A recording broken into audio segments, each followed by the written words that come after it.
maybe one of the biggest rituals, that we'll have, besides going the other direction. I do that too. Fame also brings bizarre allegations, like the lady who went to court accusing Beyonce of practicing extreme witchcraft. Say and Jay-Z will do anything to destroy anyone.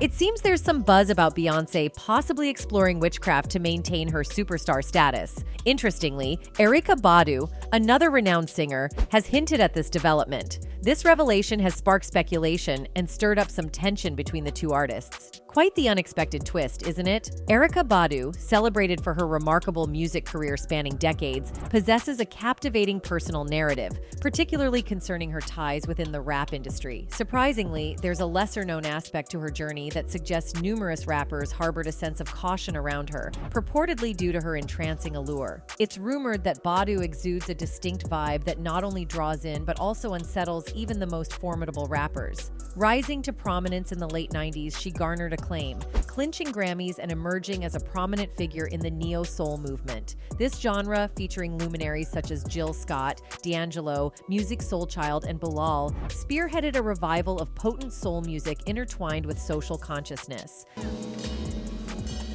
I'm getting tired of your shit. Erykah Badu's musical odyssey took a significant turn when her demo caught the ear of Motown Records, buoyed by her background in the performing arts and her affection for New York hip-hop. This fortuitous encounter paved the way for her debut album, Baduism, a groundbreaking work that not only garnered widespread critical acclaim, but also achieved commercial success, selling 3 million copies and leaving an indelible mark on the music landscape. While Baduism ascended the charts, Erykah Badu's distinct style stood in stark contrast to the mainstream R&B scene of the early 2000s, which was dominated by acts like Destiny's Child, Usher, and Maya. What set her apart was her eclectic blend of artistic influences and her commitment to socially conscious themes, positioning her as a trailblazer in a genre often characterized by more conventional sounds. Her willingness to challenge norms and push artistic boundaries further solidified her legacy as a visionary within the realm of neo-soul. Pick your Afro daddy, because it's flat on one. Erykah Badu has undeniably solidified her image as an icon of soul music, earning the moniker Goddess in the process. However, amidst her illustrious journey, intriguing rumors have surfaced. Some speculate that Badu may possess qualities akin to those of a clandestine voodoo priestess. Ongoing discussions center on her purported ability to forge deep connections with rappers, suggesting a mysterious power of seduction that transcends conventional levels of influence.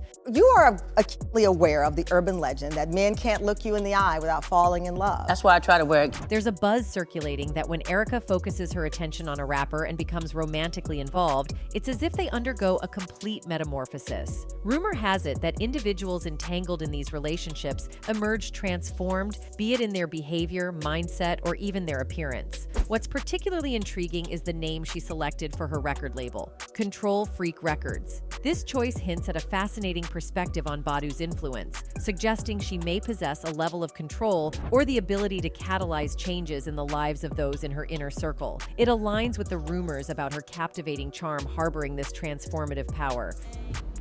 These things that I feel other people are feeling, the things that I've created or that the Creator has created and is channeling through me, it's felt and heard. Erykah Badu's enigmatic aura appears to extend even further, with whispers about her ability to enchant rappers with her freakiness. It's suggested that she can manipulate the dynamics in her relationships, forging a distinct and transformative bond with her chosen partners. This influence is rumored to be so potent that, metaphorically speaking, if Badu's 3 children were to form a rap group, they'd inherit coaching skills reminiscent of some of the genre's greatest. Each child, born from a relationship with a highly respected Southern MC, adds another layer to this captivating narrative. Erykah Badu's captivating allure, steeped in the mystique of Baduism, appears to be a widely acknowledged yet elusive phenomenon within the entertainment industry. This reputation is vividly illustrated through her portrayal of the character sister in the film What Men Want. In this role, she captivates audiences as a psychic fortune teller who, while serving tea, introduces an air of mystery by adding an undisclosed secret ingredient. apropos. Even Erykah herself found similarities between herself and the character, saying, like I said, sister is just a bigger over-the-top version of who I am, what I'm interested in, and it's coupled with what people believe. I am the persona that people believe I am in the mystique behind them. What actually is all of that? She got to be high, so all of that is kind of thrown into the pot of who sister is. But yeah, I dabble in all of the arts that are sciences that help us get closer to nature. Moreover, Compton rapper Glasses Malone has shared a fascinating incident from the BET Awards, recounting a moment in the company of Birdman, the co-founder of Cash Money Records. Upon encountering Erykah Badu's striking physical presence and being deeply impressed by her voluptuous figure, Glasses Malone felt compelled to disclose his intentions to Birdman. He expressed his desire to engage in flirtation with Badu until Birdman promptly interrupted him, saying, "He grabbed me again. He's like, man, she like a witch or something, man." Following Glasses Malone's acknowledgement of Birdman's genuine interest in Erykah Badu's captivating persona and black magic image, Malone heeded Birdman's advice and opted not to pursue Badu any further. Shifting the focus, Erykah Badu's studio, affectionately named Baduo, adds another layer to her mystique. Nestled near a family home, Baduo boasts amenities like a bed, a meditation space, a sauna, and a piano. Badu herself has suggested a haunting atmosphere, stating, "I am almost sure that it's haunted. I've written some hauntingly crazy songs on it. I'm an okay keyboard player, but when I play this one, Liberas." Within the confines of Badu's Baduo, a collection of rare instruments graces the space, with rumors suggesting some possess seductive qualities. "I've been using sound instruments on my album since 1997. There's always a bed of delta waves or zeta waves or beta waves underneath the music," she explained. "One of my favorite instruments or tools I like to use are tuning forks." A prominent feature within Badu's Baduo is a substantial double-ended tuning fork, intricately tailored to integrate delta waves on one side and beta waves on the other.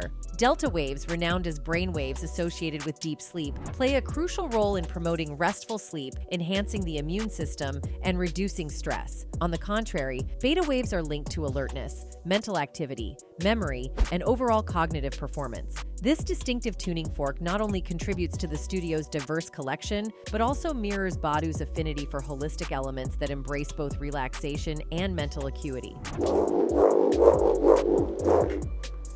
Beautiful instrument.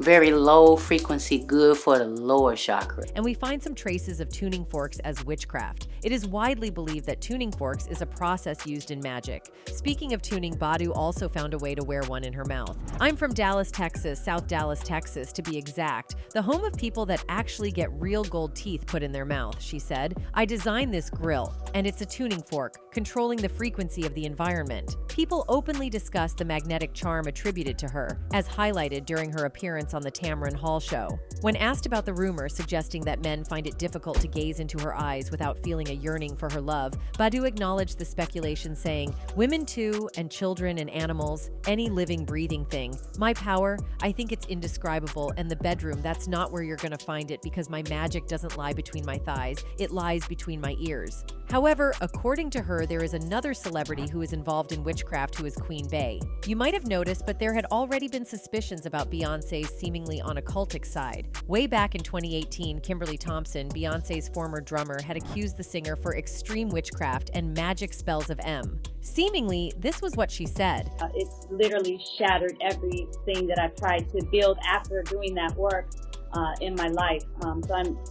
If I have always said when I was a kid, I never would want to regret anything. Not only that, she further claims that Beyonce has been casting spells to keep her under her control, as much as using some mind control tactics to keep her tied down completely. Kimberly Thompson's attempt to obtain a restraining order against Beyonce is a noteworthy development in the story. However, it's important to note that restraining orders are typically granted when there is concrete evidence to demonstrate a credible threat or potential harm. In this case, the judge's decision to deny the motion suggests that there was insufficient evidence to support the claim that Beyonce posed to Kimberly Thompson. Legal actions such as restraining orders require a high standard of proof to be met before they are granted. As such, the court's decision indicates that there wasn't enough evidence to substantiate the allegations against Beyonce. However, there are many incidents where Bey has been seen acting weirdly. In recent years, there has been ongoing speculation about the reasons behind Lauryn Hill's disappearance. While some have previously suggested that she may have struggled with addiction or mental health issues, a recent disclosure from Lauryn Hill herself suggests a different different narrative.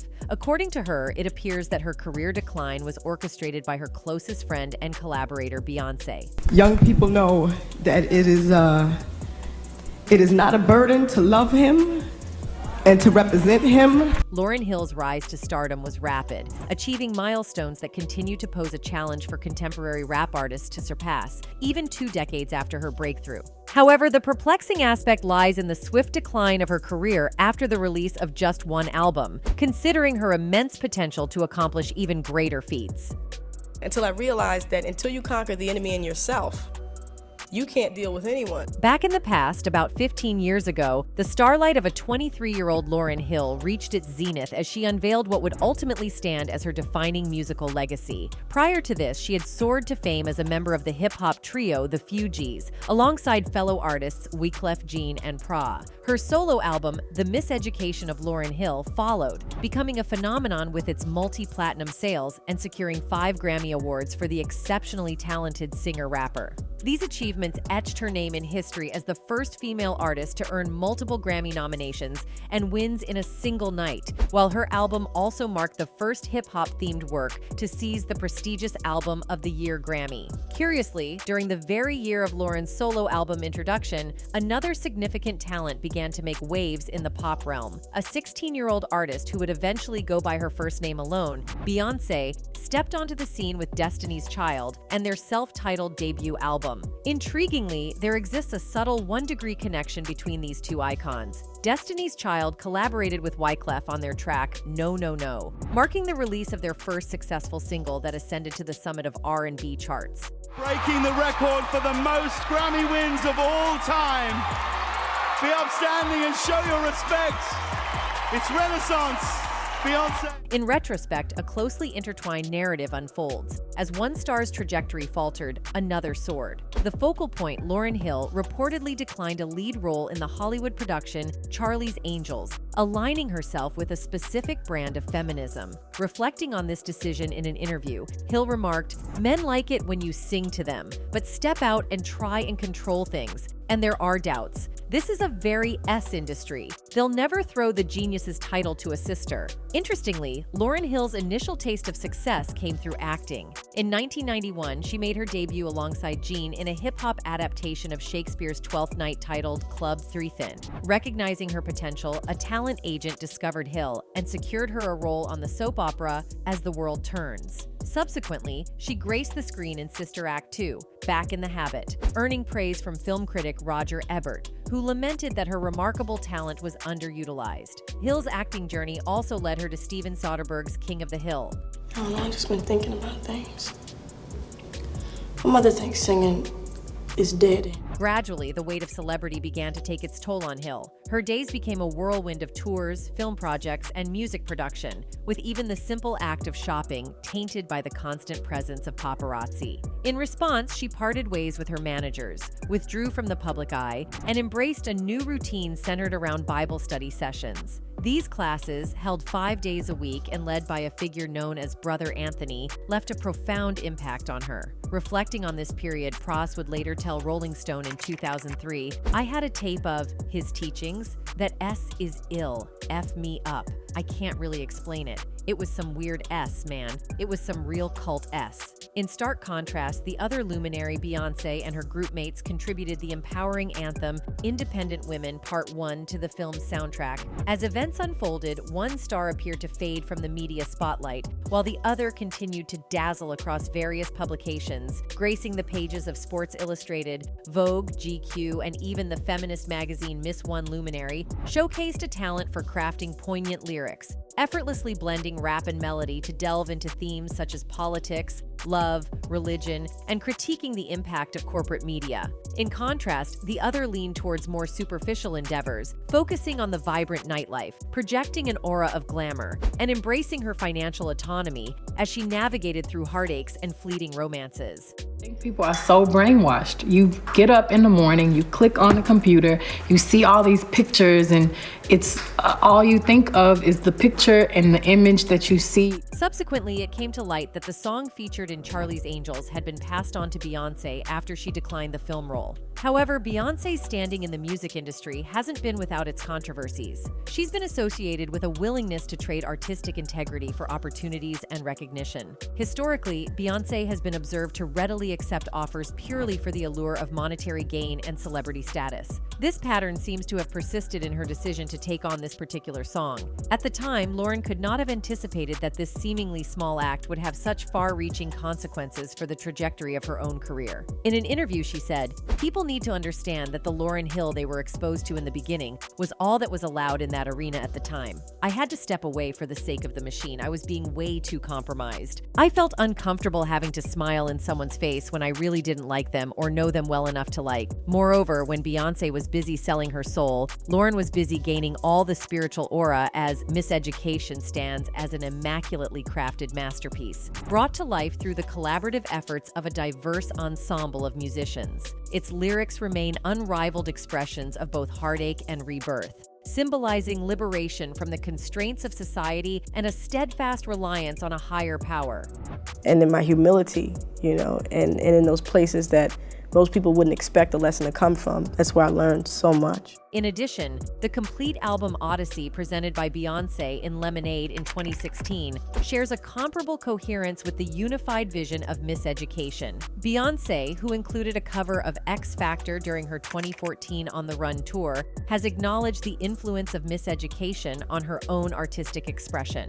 Speculations resurfaced as Beyoncé was known for engaging in endeavors that were profitable to her. Fans once more criticized Beyoncé for what they perceived as appropriating a legendary song for her own fame. The sentiment grew that Beyoncé chose to sing Lauryn's song in order to enhance her success and glamour. One of the internet users wrote, "The people who aren't getting it aren't close enough to God to understand the depth spiritual matters. Being lukewarm has been popularized, but the real ones know the real ones." Another one said, "Why are y'all expecting holiness from Beyoncé in the first place? You don't reach that level of fame without giving your allegiance to the other side. The industry is evil, and you only become a big as they allow you to, and they only allow it if they know you are all in with them. There is dark, dark magic involved with the music of the biggest artists. Getting upset over this one song is like reaching into a barrel of rotten apples and picking one to throw away." Meanwhile, during the previous year, the singer made a notable return to the stage, delivering a series of highly acclaimed performances at festivals across the USA and various venues in and around Europe. However, just as her career seemed to be gaining momentum, a wrench was thrown into the works today. Reports are indicating that she might be facing potential jail time due to unpaid taxes for the years 2005, 2006, and 2007. These unpaid taxes have accumulated to a staggering sum of $1.5 million. Ms. Hill got sentenced to 3 months of imprisonment to be followed by 1 year of probation, and during that 1 year of probation, she'll have 3 months of house arrest. It seems Lauryn Hill has penned a chilling open letter, shedding light on what she perceives as a perilous landscape within the music industry. Over recent years, Lauryn has chosen to remain within what could be termed an underground domain. This decision stems from her desire to cultivate a community of like-minded individuals who prioritize autonomy and the freedom to pursue their aspirations, shielded from the influence of a media-backed military-industrial complex driven by a markedly distinct agenda. She articulates, "Having put the lives and needs of other people before my own for multiple years, and having made hundreds of millions of dollars for certain institutions, under complex and sometimes severe circumstances, I began to require growth and more equitable treatment, but was met with resistance." Beyoncé and Rihanna also were in a heated situation, according to some reports. Now, it's widely known that for years, numerous rumors have circulated about Beyoncé's discomfort when another female singer receives more attention than she does. When Rihanna began gaining more popularity than Beyoncé, Queen Bey felt sparking the beginning of their feud. The tension became evident when Beyoncé released her song, Bow Down. Just his little wife, don't get it twisted. Seemingly, Beyoncé was conveying a message to every other female artist. including Rihanna, urging them to bow down in acknowledgement of her status as the queen. Reportedly, Rihanna responded to Beyoncé's directive by writing, "I only know how to be number one. I could use a challenge. How'd it feel down there on your knees?" She also reposted an article declaring her as the queen of pop and captioned her post with, "It's only March, people. #2013 is already owned. Stay tuned." Following these comments, the Beehive, Beyoncé's fan base, criticized Rihanna, interpreting the post as a direct response to Beyoncé. Shortly after, Beyoncé seemingly posted a subtle reply to Rihanna's post by sharing a photo of herself and her daughter Blue Ivy in matching chairs for her sold-out Mrs. Carter show. Interestingly, it's worth noting that Bow Down was originally written for Rihanna, not Beyoncé. The songwriting brothers, Rock City, known for penning Rihanna's hit songs like Man Down, We Can't Stop, and Replay, disclosed in a podcast that they crafted the song Bow Down in just 9 minutes specifically for Rihanna. When Rihanna declined the song, they subsequently offered it to Beyoncé. Interestingly, Beyoncé provided a detailed account of the song's creation. Essentially, there have been instances of deception regarding songwriting, such as when Beyoncé claimed to have written Irreplaceable, a statement refuted by Neo. Additionally, the song All Night was originally rejected by Rihanna, but picked up by Beyoncé. Another source of tension between the two is Rihanna's surpassing record sales, despite Beyoncé's longer tenure in the industry. Rihanna stands as one of the best-selling artists of all time, with over 250 million records sold, compared to Beyoncé's 100 million. In terms of business acumen, Rihanna has outshone Beyoncé by launching Fenty Beauty at Sephora in 2017, generating a staggering $570 million in revenue within the first 15 months. Consequently, Rihanna officially attained billionaire status in 2021, surpassing Beyoncé through her success in Fenty Beauty, clothing, and lingerie ventures. Furthermore, there are beliefs surrounding Aaliyah's alleged ruin by Beyoncé, as purportedly revealed by Kanye West. For an extended period, Kanye West's friendship with Beyoncé and Jay-Z was celebrated as one of Hollywood's most enduring connections. However, this camaraderie underwent a significant shift, with their once solid bond fraying over time. Communication between the three pop stars reportedly became scarce, and sources suggest that their relationship has deteriorated to the extent that meaningful conversations are now rare. Despite the strained ties, Kanye West remains vocal about the matter. He has made claims suggesting that Beyoncé's mother, among others, was sacrificed, alleging the existence of a cruel organization without anyone standing up against it. Kanye is known for speaking his mind freely, whether expressing anti-Semitic views or shedding light on alleged human sacrifices within the industry. Kanye hinted at the involvement of numerous celebrities in human sacrifices, insinuating a connection to the Illuminati organization. "They can't control me. They can control Shaq and Charles Barkley. They can control LeBron James. They can control Beyoncé and Jay-Z. Ain't no name I won't say. It's up." Even fans believed Kanye at this point and gave him their full support, saying, "I believe it, especially when Beyoncé talks about using the Bible pages as a tampon. Evil controls both Jay-Z and Beyoncé. She wouldn't be as big of a star if Aaliyah was still with us, but she was sacrificed. God bless you, Ye, for confirming the evil within these people. We love you, yeah. Stay safe." Not only Kanye, but Jaguar Wright also have some solid points to make regarding Aaliyah's death. According to her, when Aaliyah died, Beyoncé's solo career was struggling and all she needed was an empty spot that could make her popular overnight. Well, Aaliyah's death seems to be the needed push for her struggling career, and now look, she is known as the Queen of Many Hearts. Despite the reality that Aaliyah is gone now, till when are we going to let the same people benefit off the same kind of tragedy over and over again?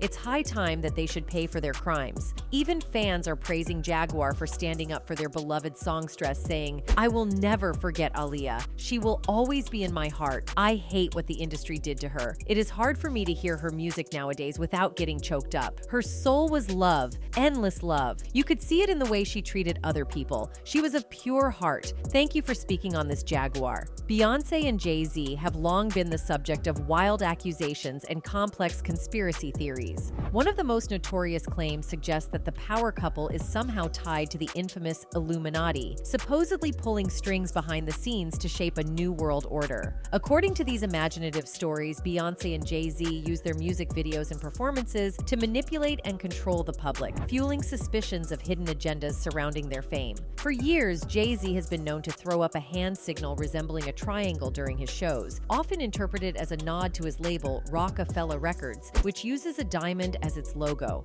Occasionally, Beyoncé has been spotted making the same gesture, presumably in support of her husband. However, the triangle shape has sparked associations with the Eye of Providence, a symbol linked to various secret societies, including the Freemasons and Illuminati. As a result, conspiracy theorists argue that Jay-Z's hand signal secretly signifies his allegiance to the Illuminati. On the other hand, Beyoncé and Jay-Z are well aware of the increasingly bizarre theories that surround them. To get back to the haters, Beyoncé directly addresses them in Formation, her lyrics stating, "Y'all haters corny with that Illuminati mess." Aaliyah's untimely death had a lasting impact on the entertainment industry and elicited profound grief from her worldwide fan base. However, in the aftermath of her passing, a wave of rumors and conspiracy theories emerged, complicating the distinction between reality and speculation. These theories span from speculations about the pilot's identity to more far-fetched claims, including allegations of the Illuminati's involvement in her demise as a means to facilitate Beyoncé's rise to stardom. "I remember when Aaliyah passed away,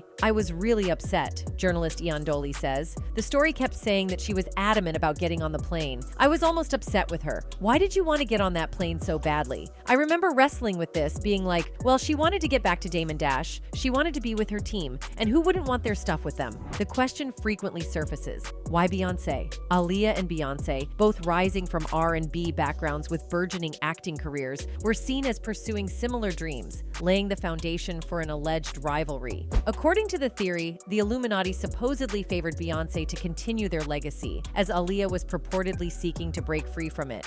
This is Beyonce on the red carpet with one of the hottest female artists out here, Miss Aaliyah. How you doing, girl? It's so good to see you again. You too. She's just looking fabulous. Beyoncé's fan base has expanded globally, and she has undoubtedly achieved the pinnacle of the entertainment industry. However, a lingering notion persists among some that her success may have come at the expense of Aaliyah's dreams. Aaliyah's distinctive style and sound continue to inspire female artists, and there's a belief that Beyoncé may have looked up to her as well. Whatever it was, it seems like the wind is changing its direction, and it's possible that Bey may get some dirt on her. That's it for today. See you in the next video. Until then, goodbye.